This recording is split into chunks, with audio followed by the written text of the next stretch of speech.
बरेली में सपा के मेयर उम्मीदवार संजीव सक्सेना के नामांकन पत्र वापस लेने पर अब सारी अटकलें दूर हो गई हैं। सपा की लॉबी अब निर्दलीय प्रत्याशी डॉक्टर IAS तोमर को चुनाव लड़ाएगी, जिसको लेकर आज सपा के पदाधिकारियों ने स्टेशन रोड स्थित एक निजी होटल में प्रेस वार्ता की। इस दौरान सपा के जिला अध्यक्ष शिवचरण कश्यप ने बताया कि समाजवादी पार्टी पूरी तरह से डॉक्टर तोमर को चुनाव लड़ा रही है। किन्हीं कारणों से उन्हें सिंबल नहीं मिल पाया था, इसलिए सपा ने संजीव सक्सेना को मैदान में उतारा था, लेकिन हालात सुधरते ही डॉक्टर तोमर को मैदान में उतारा गया है। वहीं डॉक्टर IAS तोमर ने कहा कि भाजपा प्रत्याशी उमेश गौतम ने जो बयान दिया था वह निराधार है। पहले वह कहते फिरते थे कि 70 साल से शहर में कोई विकास कार्य नहीं हुआ, फिर वह 17 महीने पर आ गए, क्योंकि वह बताना चाहते हैं कि उन दिनों उनका कार्यकाल नहीं था, लेकिन संजय नगर और 100 फुटा रोड की सड़क भी उन्हीं की देन थी। डॉक्टर तोमर चुनाव जीतने के बाद अपनी प्राथमिकताएं गिनाते हुए कहा, महापौर बनने के बाद 6 से 7 महीने में बाकरगंज से कूड़े के पहाड़ को ख़त्म करके वहां विकास कार्य कराएंगे, साथ ही पूरे शहर को पेयजल की समस्या से निजात दिलाएंगे। वहीं सबसे बड़ी समस्या भूमिगत जल की है। अगर हम भूमि के जल को संरक्षित नहीं करेंगे तो आने वाली पीढ़ी हमें माफ़ नहीं करेगी। इसके लिए वह रामगंगा डैम से बारिश का संचय किए हुए पानी को उपयोग में लाएंगे, जिससे ज़मीन के जल का संरक्षण हो सके।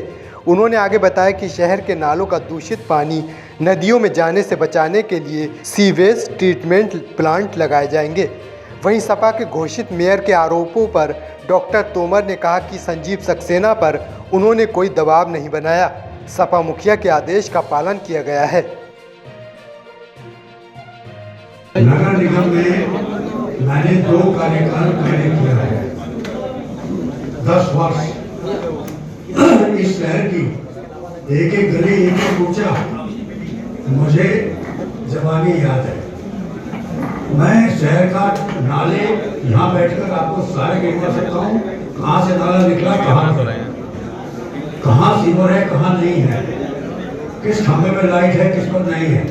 मैं यहाँ बैठकर आपको सारा गिनवा सकता हूँ, डॉक्टर साहब, क्योंकि मैं मेरी बात नहीं सुन रही, क्योंकि मैं शहर में केवल ऑफिस में नहीं बैठता था, मैं रोजाना शहर में पैदल जाकर के साइड पर घूमता था। नगर निगम के 4-5 कार्य हैं। नगर निकाय स्थानीय निकाय है, स्थानीय निकाय के कुछ कार्य उत्तरदायित्व है और हम सर्विस प्रोवाइडर है, सेवा करने का। कभी मैंने एक दफा नारा दिया था कि राजनीति में सेवा चाहिए, व्यवसाय नहीं चाहिए। लोग राजनीति में व्यवसाय करने लगते हैं, वो सबसे बुरी चीज है। राजनीति सेवा के लिए है। और लोकतंत्र में हम लोग जो है वो नेता ने करिए, हम आपकी सेवक हैं, हम आपके सेवक हैं, आप सेवक चुनते हैं और सेवा के लिए चुनते हैं। यदि हम उसके बाद ये बैठ के गए कि हम अफसर हो गए, अधिकारी हो गए, प्रतिनिधि हो गए, नहीं, हम सेवक हैं, आप सेवक चुनते हैं। सबसे पहला कार्य नगर निगम का सबसे पहला कार्य है, सबसे महत्वपूर्ण, पहला और दूसरी बात ही महत्वपूर्ण, कूड़े का निस्तारण। और ये कूड़े का निस्तारण पूरे हिंदुस्तान में एक आज की तारीख में सबसे बड़ी प्रॉब्लम बनी हुई है। बड़े से बड़े शहरों में स्थापित किए गए, फेल हुए, नहीं चले, और वो स्थिति आज करीब एक सूरत में अभी चल रहा है, बाकी हिंदुस्तान में आपका दिल्ली में नहीं चल रहा, दिल्ली में ढेर लगे हुए।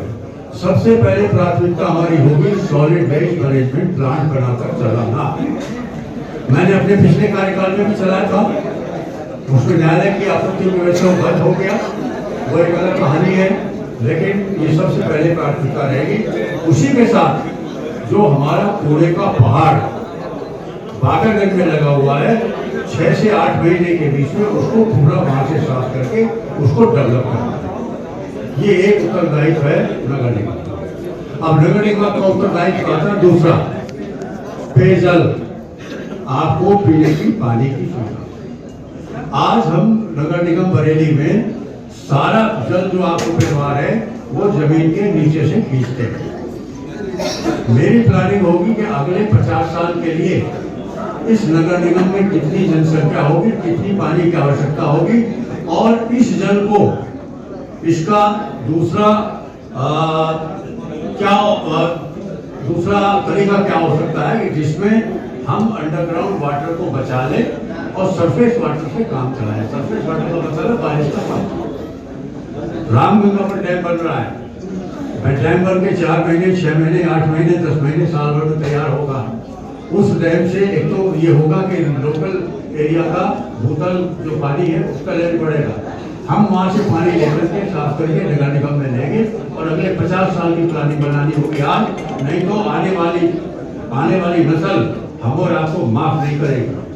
पीने को पानी नहीं होगा यदि आज हमने प्लानिंग नहीं।